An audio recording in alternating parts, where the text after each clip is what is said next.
دعا مانگتے وقت دو غلطی کبھی مت کرنا، ورنہ کوئی دعا قبول نہیں ہوگی اور نہ کوئی وظیفہ پورا ہوگا۔ بسم اللہ الرحمن الرحیم۔ محترم ناظرین، آج کی اس ویڈیو میں ہم بات کرنے لگے ہیں کہ دعا مانگتے وقت یہ دو غلطیاں کبھی نہیں کرنا، ورنہ کوئی دعا قبول نہیں ہوگی۔ تو وہ دو غلطیاں کون کون سی ہیں جن کے کرنے کی وجہ سے دعا قبول نہیں ہوتی، وہ آگے ہم آپ کو اس ویڈیو میں بتائیں گے، اور اس کے ساتھ ساتھ ہم آپ کو یہ بھی بتائیں گے کہ حضرت علی رضی اللہ تعالیٰ عنہ نے فرمایا 3 وقت ایسے ہیں جن میں مانگی گئی دعا اللہ کبھی رد نہیں کرتا، یعنی جو بندہ ان 3 وقتوں میں اپنی حاجت اپنے رب کے سامنے رکھتا ہے اور اپنی ضروریات کا سامان اللہ پاک سے مانگتا ہے، تو اللہ پاک ان 3 وقتوں میں اس کے ذریعے مانگی گئی ہر دعا کو قبول فرماتے ہیں۔ تو وہ 3 وقت کون سے ہیں جن میں دعا قبول ہوتی ہے، یہ بھی ہم آج کی اس ویڈیو میں بتائیں گے۔ یہ بہت ہی معلوماتی ویڈیو ہے، آپ سے گزارش ہے آپ لوگ اس ویڈیو کو آخر تک ضرور دیکھیں۔ ناظرین، تو شروع کرتے ہیں وہ 2 غلطیاں جن کے کرنے کی وجہ سے دعا قبول نہیں ہوتی، وہ کام کون سے ہیں، آئیے ہم آپ کو بتاتے ہیں۔ ناظرین، دعا کے بارے میں آتا ہے کہ دعا کرنا بھی ایک عبادت ہے، دعا کے بغیر عبادت کا مزہ ہی نہیں ہوتا۔ جو بندہ دعا نہیں کرتا اس کے دل کو سکون نہیں ملتا۔ دعا کے اندر اللہ پاک نے سکون رکھا ہے۔ لوگ دعائیں تو بہت مانگتے ہیں لیکن دعا کے اندر غلطیاں بھی کرتے ہیں جن کی وجہ سے ہماری دعائیں قبول نہیں ہوتی۔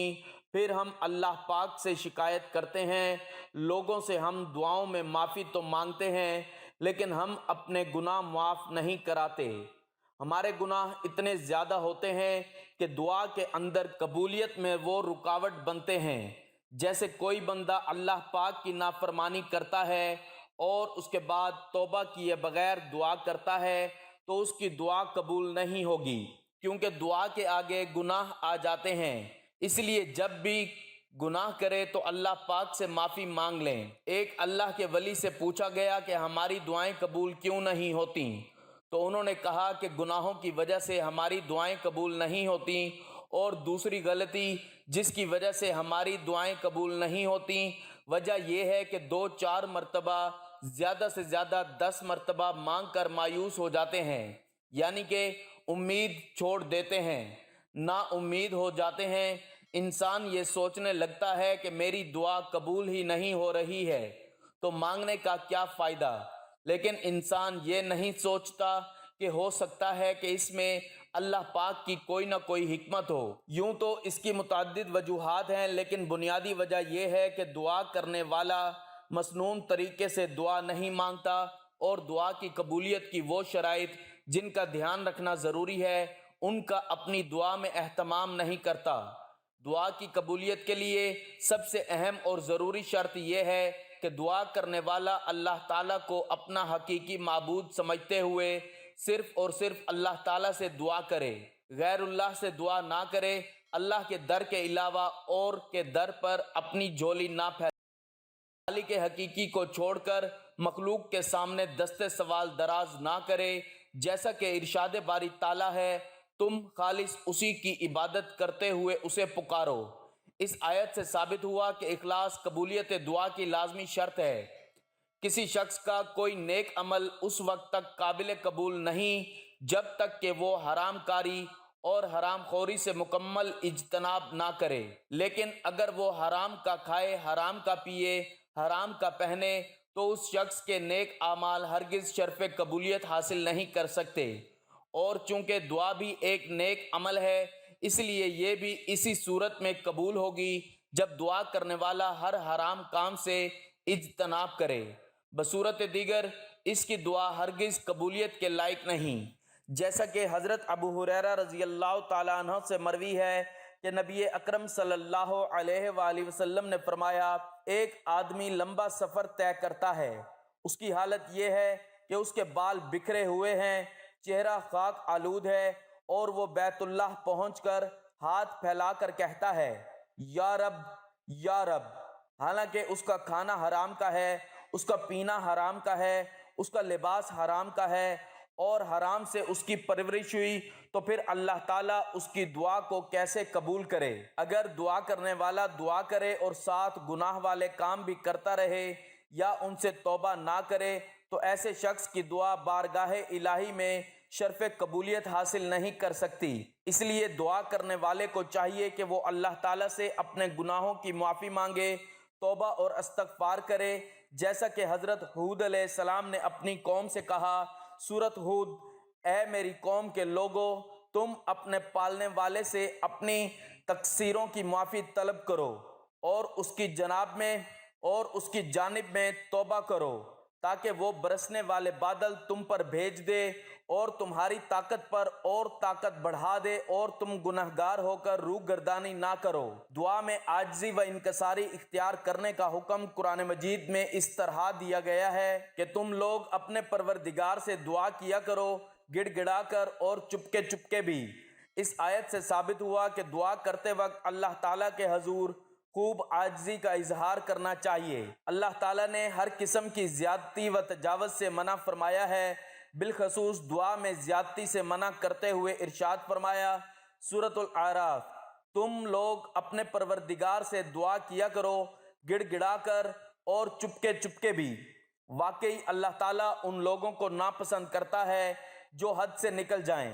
دعا میں زیادتی کی کئی صورتیں ہیں، مثلا حرام اور ممنوع چیزوں کے لیے دعا کرنا، یا ہمیشگی کی زندگی کی دعا کرنا، یا بلا وجہ کسی کے لیے بری دعا کرنا۔ اسی طرح کی تمام زیادتیوں سے اجتناب کرنا چاہیے۔ معلق دعا سے مراد وہ دعا ہے جس میں دعا اس طرح کی جائے کہ اے اللہ، اگر تو چاہتا ہے تو مجھے عطا کر دے اور اگر چاہتا ہے تو بخش دے۔ اس کا معنی یہ ہوا کہ یا اللہ، اگر تو بخشنا نہیں چاہتا تو نہ بخش، اگر عطا نہیں کرنا چاہتا تو عطا نہ کر، تیری مرضی۔ حالانکہ نبی صلی اللہ علیہ وآلہ وسلم نے فرمایا، تم میں سے کوئی شخص ہرگز یہ نہ کہے کہ یا اللہ، اگر تو چاہے تو مجھے بخش دے، اگر تو چاہے تو مجھ پر رحم فرما، بلکہ پورے عزم سے دعا کرے، کیونکہ اللہ تعالیٰ کو کوئی مجبور نہیں کر سکتا۔ دعا مانگنے سے پہلے اللہ تعالیٰ کی تعریف بیان کی جائے اور بعد میں حضرت صلی اللہ علیہ وآلہ وسلم پر درود بھیجا جائے اور اس کے بعد اپنی حاجت کا سوال کیا جائے۔ یہ ترتیب مستحب ہے، جیسا کہ فضالہ بن عبید رضی اللہ تعالیٰ عنہ کی حدیث میں ہے کہ رسول اللہ صلی اللہ علیہ وآلہ وسلم نے ایک آدمی کو نماز میں دعا کرتے ہوئے سنا، مگر اس نے آپ صلی اللہ علیہ وآلہ وسلم پر درود نہ بھیجا، تو آپ صلی اللہ علیہ وآلہ وسلم نے فرمایا، عجل ھذا، اس نے جلدی کی۔ پھر اسے بلا کر اور دوسرے لوگوں کو بھی فرمایا کہ جب تم میں سے کوئی دعا مانگے تو پہلے حمد و ثنا کرے، پھر نبی اکرم صلی اللہ علیہ وآلہ وسلم پر درود بھیجے، پھر جو وہ چاہے دعا کرے۔ نبی کریم صلی اللہ علیہ وآلہ وسلم نے ارشاد فرمایا کہ بندے کی دعا اس وقت تک قبول نہیں کی جاتی جب تک وہ دعا میں نہ عاجزی اور انکساری نہ کرے۔ جیسے ہی بندہ دعا کرنے کے بعد جلدی کرے گا، صبر نہیں رکھے گا، تو اس کی دعا قبول نہیں ہوگی۔ تو دعا کے بعد صبر رکھنا بہت ضروری ہے، تب ہی ہماری دعائیں قبولیت کو پہنچ سکتی ہیں۔ اب ہم آپ کو بتاتے ہیں 3 ایسے وقت کے بارے میں جن کے بارے میں حضرت علی رضی اللہ تعالیٰ عنہ نے فرمایا، جو بندہ ان 3 وقتوں میں اپنی حاجت اللہ رب العزت کے سامنے رکھتا ہے، وہ ضروریات کا سامان اللہ پاک سے مانگتا ہے، جیسے وہ اولاد ہی کیوں نہ مانگے یا مال و دولت ہی کیوں نہ مانگے، اللہ پاک اس کو یہ 3 وقتوں میں جو وہ مانگتا ہے اس کو ضرور عطا فرماتے ہیں۔ اور دوسری بات، ہم آپ کو ایک ایسا وظیفہ بتائیں گے، اگر 11 دن تک رات کو آپ اس وظیفے کو کرتے ہیں تو انشاءاللہ تعالیٰ آپ کی ہر حاجت پوری ہوگی اور آپ کے گھر میں خوب خیر و برکت ہوگی، اللہ رب العزت کی غیب سے مدد آئے گی، برکت ہی برکت اور رحمت ہی رحمت ہوتی ہے۔ تو وہ 3 وقت کون سے ہیں؟ ایک شخص حضرت علی رضی اللہ تعالیٰ عنہ کی خدمت میں آیا اور کہنے لگا، یا علی رضی اللہ تعالیٰ عنہ، وہ کون سا وقت ہے کہ جب بھی میں دعا مانگ لوں فوراً قبول ہو جائے؟ تو حضرت علی رضی اللہ تعالیٰ عنہ نے فرمایا، اے شخص، میں نے اللہ کے رسول صلی اللہ علیہ وآلہ وسلم سے سنا ہے کہ 3 موقع ایسے ہوا کرتے ہیں جن میں اللہ اپنے بندوں کی دعا رد نہیں کرتا۔ اس شخص نے پوچھا یا علی وہ کون سے 3 لمحات ہیں؟ تو حضرت علی رضی اللہ تعالیٰ عنہ نے فرمایا نمبر 1 جب انسان کا جسم کانپنے لگے اور تھر تھرانے لگے اس وقت مانگی گئی دعا اللہ کبھی رد نہیں کرتا۔ نمبر 2 جب اللہ کا ڈر دل میں ابھرنے لگے اس وقت بھی انسان اگر کوئی حاجت اللہ رب العزت سے مانگتا ہے اللہ اس کی حاجت کو ضرور پورا کرتے ہیں۔ اور نمبر 3 جب انسان کی آنکھیں نم ہو جائیں تو اس وقت میں مانگی ہوئی دعا بھی اللہ تعالیٰ رد نہیں کرتا بلکہ ضرور قبول کرتا ہے۔ اور یاد رکھنا ان تینوں حالتوں میں انسان کائنات کی جو بھی چیز مانگے اسے ضرور ملتی ہے، چاہے وہ صفا مروہ کے برابر سونے چاندی کے ہی کیوں نہ ہو۔ ناظرین اب ہم آپ کو ایک ایسا وظیفہ بتائیں گے جس سے آپ مالدار ہو سکتے ہیں اور انشاءاللہ تعالیٰ آپ کے گھر میں بہت زیادہ برکت ہوگی۔ وظیفہ یہ ہے آپ کو 11 دن تک آپ کو اللہ تعالیٰ کا ایک مبارک نام یا رزاق اے اللہ میری مالی پریشانی دور کر دے، مجھے زیادہ سے زیادہ روزی دے دے اور حلال روزی دے دے۔ یہ وظیفہ کرنے کے لیے آپ کو رات کو وضو کرنا ہے۔ وضو کرنے کے بعد آپ بستر پر بیٹھے تو داہنے کروٹ پر آپ کو لیٹنا ہے۔ یہ سنت بھی ہے کہ انسان سوتے وقت داہنے کروٹ سوئے، پھر لیٹنے کے بعد آپ کو اپنی حاجت دل میں رکھ کر یا رزاق یا رزاق یا رزاق 101 مرتبہ 11 دن تک پڑھنا ہے اور ہر رات اسی طریقے سے وضو کر کے ہی پڑھنا ہے۔ انشاءاللہ تعالیٰ کچھ ہی دنوں کے اندر آپ کی ہر حاجت پوری ہوگی اور اللہ کی مدد غیب سے آپ کے گھر میں آئے گی۔ اللہ کی رحمت اور برکت آپ کے گھر میں برسنے لگے گی انشاءاللہ۔ اب ہم آپ کو بتاتے ہیں کہ پیارے نبی حضور پاک صلی اللہ علیہ وآلہ وسلم نے ارشاد فرمایا 4 چیزیں چہرے کی رونق کو ختم کر دیتی ہیں۔ نبی کریم صلی اللہ علیہ وآلہ وسلم نے فرمایا جس انسان کی زندگی میں یہ 4 چیزیں آئیں گی تو اس کے چہرے کی رونق چلی جاتی ہے۔ تو پیارے رسول اللہ صلی اللہ علیہ وآلہ وسلم نے 4 چیزوں کے بارے میں بتایا ہے۔ بہت سے لوگ اس بات کو نہیں جانتے، وہ ہم آپ کو بتائیں گے۔ تو جیسا کہ آج کل کے دور میں چل رہا ہے کہ ہر انسان اپنے چہرے کی خوبصورتی کو بڑھانا چاہتا ہے اور بے سکونی سے نجات پانا چاہتا ہے، کیوں نہ وہ باتیں آپ کو بتائی جائیں کہ جن سے اگر آپ پرہیز کر لیں تو آپ کا چہرہ بھی رونق دار ہو جائے گا، یعنی آپ کے چہرے پر رونق آ جائے گی، خوبصورتی آ جائے گی، نور آ جائے گا اور آپ کو خوشیاں ہی خوشیاں ملنی شروع ہو جائیں گی۔ پیارے نبی پاک صلی اللہ علیہ وآلہ وسلم نے ارشاد فرمایا زنا کرنے سے چہرے کی رونق ختم ہو جاتی ہے۔ کسی کی عزت نہ کرنا، یعنی جو انسان عزت نہیں کرتا اس کی خوشیاں جاتی رہتی ہیں، کسی بھی معاملے میں ہو یا پھر روزی کے معاملے میں ہو یا کسی معاملے میں جو شخص عزت نہیں کرتا اس کی خوشیاں ختم ہو جاتی ہیں۔ اور فضول کسی بات پر بحث بنائے رکھنا اور کسی غلط کام کو بغیر کسی خوف کے ساتھ کرنا یہ بھی خوشیوں کو ختم کر دیتا ہے اور چہرے کی رونق بھی ختم ہو جاتی ہے۔ لوگ جب کسی کام کو کرتے ہیں تو ان کے دل میں کسی طرح کا خوف نہیں ہوتا۔ ان کے لیے فرمایا گیا ہے جو کوئی ان 4 چیزوں سے پرہیز کر لے اس کی خوشیاں بھی برقرار رہیں گی، اس کے چہرے پر رونق بھی بنی رہے گی۔ لہٰذا آپ بھی چاہتے ہیں کہ آپ کی خوشیاں برقرار رہیں اور چہرے کی رونق بنی رہے، وفاداری قائم رہے، کسی کے ساتھ بھی جھوٹ نہ بولیں، زندگی میں کبھی بھی کسی سے زنا اور حرام کام نہ کریں۔ اگر ایسا ہوا تو آپ کے چہرے کی رونق جاتی رہے گی اور خوشیاں بھی جاتی رہیں گی۔ اس کے ساتھ ساتھ ہم آپ کو ایک چھوٹا سا عمل بتانے جا رہے ہیں۔ جن لوگوں کے چہرے کی رونق ختم ہو چکی ہے، چہرے پر داغ دھبے آ چکے ہیں اور دیکھنے والوں کو ان کا چہرہ عجیب سا محسوس ہوتا ہے، تو اس کے لیے آپ کو ایک عمل بھی بتا رہے ہیں۔ یعنی آپ کو کیا کرنا ہے، آپ کو 1 گلاس پانی لے لینا ہے اور اس پانی پہ 7 مرتبہ سورۃ فاتحہ یعنی الحمد شریف پڑھنا ہے۔ 7 مرتبہ سورۃ فاتحہ پڑھنے کے بعد آپ کو اس پانی پر پھونک مار دینی ہے اور اس پانی کو پی لینا ہے۔ انشاءاللہ آپ کے چہرے پر رونق ہی رونق آ جائے گی اور خوشیاں بھی آ جائیں گی۔ یہ عمل آپ کو پاک اور صاف حالت میں ہی کرنا ہے، یعنی جو مرد اور عورت یہ عمل کرنا چاہتے ہیں تو پہلے پاک صاف باوضو ہو جائیں، اس کے بعد ہی یہ عمل کریں۔ انشاءاللہ تعالی چہرے کی رونق اور چمک بنی رہے گی۔ حضرت علی رضی اللہ تعالیٰ عنہ نے فرمایا جب تمہارے جسم میں یہ ایک نشانی دکھنے لگے تو سمجھ لو کوئی آپ کے لیے دعا کر رہا ہے۔ تو حضور پاک صلی اللہ علیہ وآلہ وسلم نے فرمایا پیٹھ پیچھے مسلمان بھائی کی دعا قبول ہوتی ہے، اس کے پاس ایک فرشتہ ہوتا ہے، دعا کرنے والے کے سر سے قریب مقرر ہوتا ہے۔ جب کوئی کسی مسلمان بھائی کے لیے دعا کرتا ہے تو فرشتہ اس پر آمین کہتا ہے اور یہ کہتا ہے کہ مسلمان کے حق میں تو نے دعا دی ہے، وہ تیرے لیے بھی اس جیسی نعمت کی خوشخبری ہے۔ ہمارے نبی صلی اللہ علیہ وآلہ وسلم نے فرمایا اللہ تعالیٰ فرماتا ہے پہلے تجھ سے شروع کروں گا، یعنی تم جو دعائیں دوسروں کے لیے مانگ رہے ہو وہ سب دعائیں میں پہلے تمہارے حق میں قبول کروں گا، تمہیں ہی دوں گا، پہلے تمہیں عطا کر دوں گا۔ سب سے زیادہ قبول ہونے والی دعائیں کون سی ہیں؟ یاد رہے کہ نبی کریم صلی اللہ علیہ وآلہ وسلم نے فرمایا 5 دعائیں ضرور قبول کی جاتی ہیں۔ پہلے نمبر پر مظلوم کی دعا، دوسرے نمبر پر حاجی کی دعا، تیسرے نمبر پر مریض کی دعا، چوتھے نمبر پر مجاہد کی دعا، 5ویں نمبر پر ایک مسلمان کی دوسرے مسلمان بھائی کے لیے دعا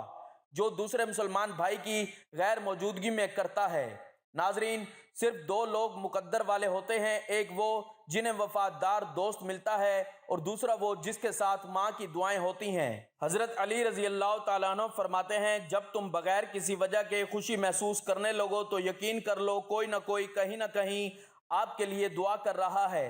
2 گناہ ہیں جن کی وجہ سے زندگی بھر کی نیکیاں ختم ہو جاتی ہیں۔ نمبر 1، نیک بندہ جس نے اپنی زندگی کے 70 سال اللہ کی عبادت میں گزارے، اس کے بعد اس کا انتقال ہو گیا تو وہ ایک مرید کے خواب میں آئے۔ مرید نے پوچھا حضرت کیا حال ہے؟ آپ نے فرمایا کہ کچھ نہیں، بس ابھی تک بخشش نہیں ہوئی ہے۔ مرید نے کہا کہ حضرت آپ نے تو 70 سال اللہ کی عبادت کی ہے، پھر آپ کی بخشش کیوں نہیں ہوئی؟ تو آپ نے فرمایا ان 70 سال کی عبادت کے بارے میں مجھ سے ابھی تک پوچھا ہی نہیں گیا ہے، میرا معاملہ تو بس ایک بات پر رکا ہے۔ مرید نے پوچھا آخر وہ معاملہ کیا ہے؟ تو حضرت نے فرمایا ایک دفعہ میں اپنے آنگن میں بیٹھا ہوا تھا، تیز دھوپ ہو رہی تھی، پھر اچانک سے بارش ہونے لگی تو میرے منہ سے نکل گیا اف یہ بے وقت کی بارش۔ بس اللہ نے مجھ سے پوچھا وہ بارش بے وقت تک کیسی تھی، اسے ثابت کر کے دکھاؤ، کیونکہ اللہ کے یہاں ہر چیز کا ایک وقت مقرر ہے، اب میں اسے بے وقت کیسے ثابت کر دوں؟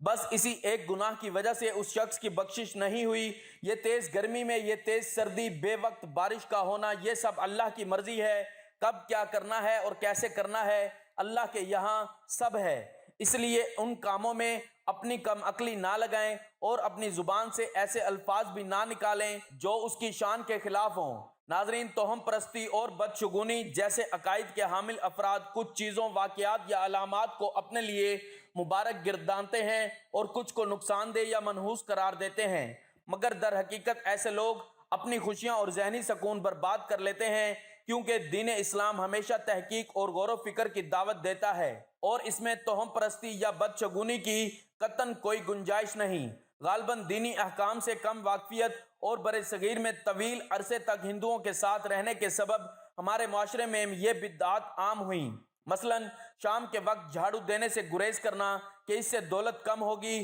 مرد کی دائیں اور عورت کی بائیں آنکھ پھڑکنے کو اچھی خبر کی آمد سے مشروط کرنا، ٹانگیں ہلانے سے دولت کا چلے جانا، پیاز یا چھری سرہانے رکھنے سے برے خوابوں سے نجات ملنا وغیرہ، نیز کالی بلی کے راستہ کاٹنے، شیشہ ٹوٹنے، دودھ کے ابل کر برتن سے باہر گر جانے وغیرہ کو اپنے لیے منحوس تصور کرنا محض توہم کے سوا کچھ نہیں۔ اس حوالے سے ارشاد باری تعالیٰ ہے کہ تجھے جو بھلائی ملتی ہے وہ اللہ تعالیٰ کی طرف سے ہے اور جو برائی پہنچتی ہے وہ تیرے اپنے نفس کی طرف سے ہے، لیکن اس کے باوجود آج بھی ہمارے گھروں میں خصوصاً خواتین ایسے جملے بولتی نظر آتی ہیں کہ جوتا الٹا پڑا ہے سیدھا کر دو، لگتا ہے کوئی سفر درپیش ہے، ارے کم بخت اس وقت جھاڑو مت لگاؤ، ابھی بھائی سفر پر نکلا ہے وغیرہ۔ میں بھی پہلے اس طرح کی باتوں پر یقین رکھتا تھا کہ میں نے بھی اکثر بزرگوں سے سن رکھا تھا کہ بائیں آنکھ پھڑکے تو سمجھ لو کوئی مصیبت آنے والی ہے، تو جب بھی میری بائیں آنکھ پھڑکتی میری پریشانیوں میں اضافہ ہونے لگتا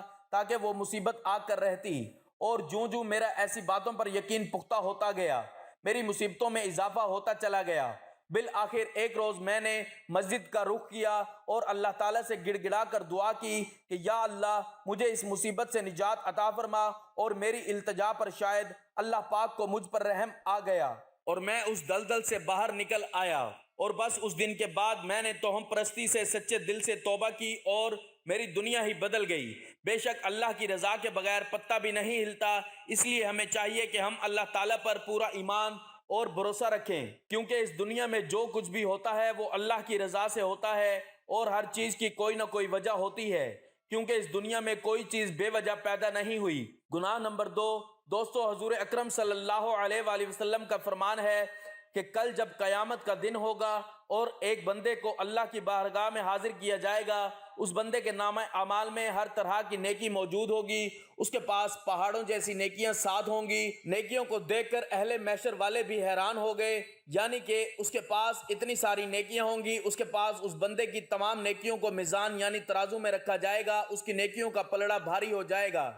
اس کے گناہوں کا پلڑا ہلکا ہو جائے گا۔ وہ بندہ یقین کرے گا کہ اب تو میں جنت میں جانے والا ہوں۔ اب اس کے بعد اس کے گناہ والے پلڑے میں کاغذ کا ایک چھوٹا سا ٹکڑا ڈالا جائے گا، اس کے گناہوں کا پلڑا بھاری ہو جائے گا، یعنی اس ایک کاغذ کے ٹکڑے کی وجہ سے تمام عمر کی نیکیاں ہلکی ہو جائیں گی۔ اس کے بعد اللہ کی طرف سے فرشتوں کو حکم ہوگا، اس کو پکڑو اور اسے گھسیٹ کر جہنم میں ڈال دو۔ وہ بندہ حیران ہو جائے گا اور سوچنے لگے گا، میں نے تو عمر بھر اللہ کی عبادت کی، آخر مجھ سے ایسا کون سا گناہ ہو گیا جو اس کاغذ کے ٹکڑے میں ہے، اس کی وجہ سے میرے گناہوں کا پلڑا بھاری ہو گیا۔ جب فرشتے اس بندے کو گھسیٹتے ہوئے جہنم کی طرف لے جا رہے ہوں گے تو وہ بندہ کہے گا، میں جہنم میں تو جا رہا ہوں، لیکن مجھے یہ تو بتایا جائے کہ آخر اس کاغذ کے ٹکڑے میں ایسا کون سا گناہ لکھا ہوا ہے جس نے میری عمر بھر کی نیکیوں کو ختم کر دیا ہے۔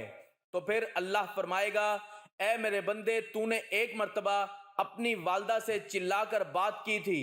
صرف ایک بار چلا کر بات کرنے کا گناہ اس کاغذ کے ٹکڑے میں لکھا ہوا ہے، بس جس کی وجہ سے میری تمام نیکیاں ہلکی ہو گئیں۔ اللہ اکبر! ذرا سوچو، ماں باپ سے صرف ایک بار چلا کر بات کرنے کا گناہ اتنا بڑا ہے، تو پھر جو لوگ اپنے ماں باپ کو اہمیت ہی نہیں دیتے، ایسے لوگوں کے ساتھ کیا ہونے والا ہے، اللہ بہتر جانتا ہے۔ اس لیے اگر آپ کامیاب ہونا چاہتے ہیں تو اپنے ماں باپ کی خدمت کریں اور ان کو ہمیشہ خوش رکھیں۔ دعا ہے کہ اللہ تعالی ہم سب کو اپنے ماں باپ کی خدمت کرنے کی توفیق عطا فرمائے اور ان کا ادب کرنے کی، احترام کرنے کی توفیق عطا فرمائے، اور ہمیں 5 وقت نماز باجماعت ادا کرنے کی توفیق عطا فرمائے، آمین ثم آمین۔ ناظرین، کمنٹ باکس میں اللہ تعالیٰ کے 99 ناموں میں سے ایک نام ضرور